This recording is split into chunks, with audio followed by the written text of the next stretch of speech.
Welcome back to Edulexis. Today is day 81 of our Python mastery journey. We are transitioning from learning theory to building impactful applications. Today, we are tackling a professional-grade project, building a stock market data visualizer.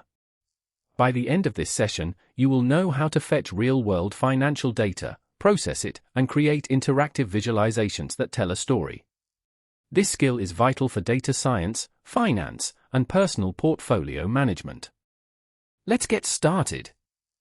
Before we write code, let's understand the tools. We will use Difference for pulling live stock data from Yahoo Finance and Pandas for data manipulation. We'll also use Matplotlib or Plotly for plotting. If you haven't installed these, run a pip install Difference Pandas Matplotlib in your terminal. This setup is standard in professional data science environments, ensuring we handle data frames efficiently. Let's begin by importing our libraries.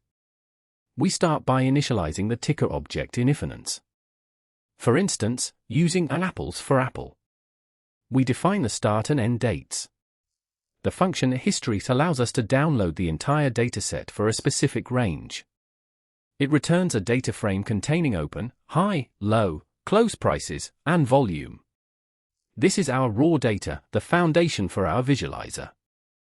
Take a moment to inspect your data using a df.head. You'll notice the index is date. This is crucial for time series analysis. Explain to your viewers that the close price is typically the most important metric for trend analysis.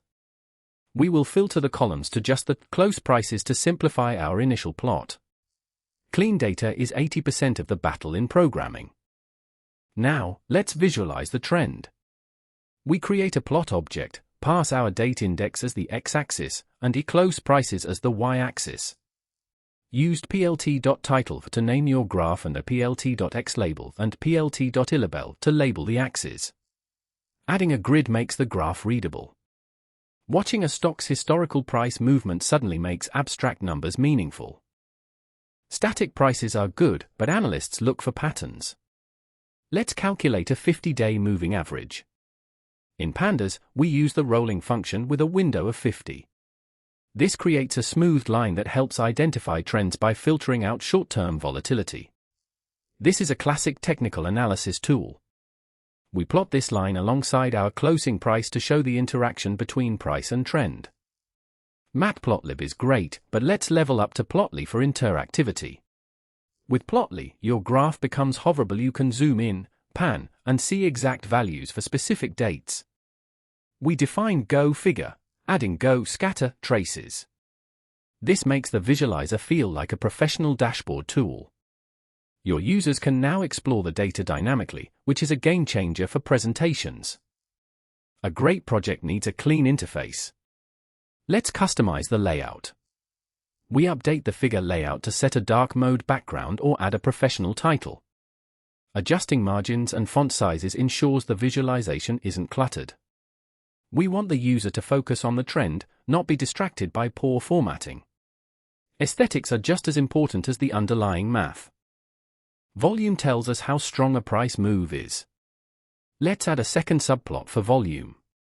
Using plotly.subplots, we can stack the price chart on top of the volume bar chart.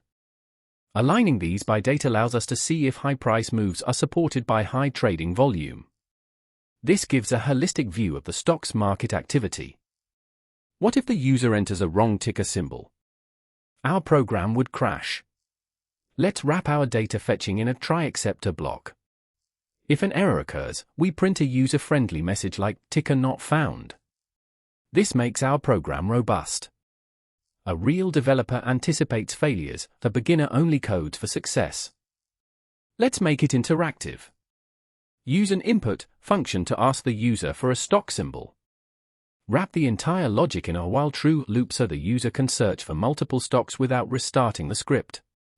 Add an exit option. This turns your script into a functional application, not just a static tutorial piece. Look at your code. Is it readable?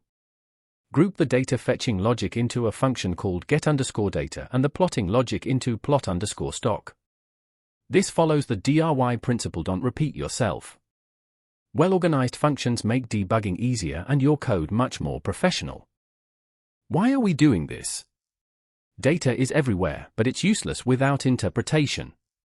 Visualization is the bridge between raw data and decision-making. By building this tool, you've learned to ingest data, transform it into insights, and communicate those insights visually. This is the core skill set of a modern data scientist. We've built a ticker-based stock visualizer with trend analysis and interactive plots. Now, think about improvements. Could you add a RSI indicator? Maybe export the data to an Excel file? These are your level ups tasks. The goal is to take this foundation and add your unique touch. Programming is an iterative process, keep refining. You've crushed day 81. We moved from basic data fetching to building a powerful, interactive visualizer. Remember, practice is the key. Try running this with different tickers: Amazon, Tesla, or even crypto assets. Upload your code to GitHub and share it. Thank you for choosing Edulexis. Don't forget to like, subscribe, and hit that bell icon for tomorrow's challenge. See you in the next one. Thank you for watching. Like if you learned something, share with your circle, and subscribe for more.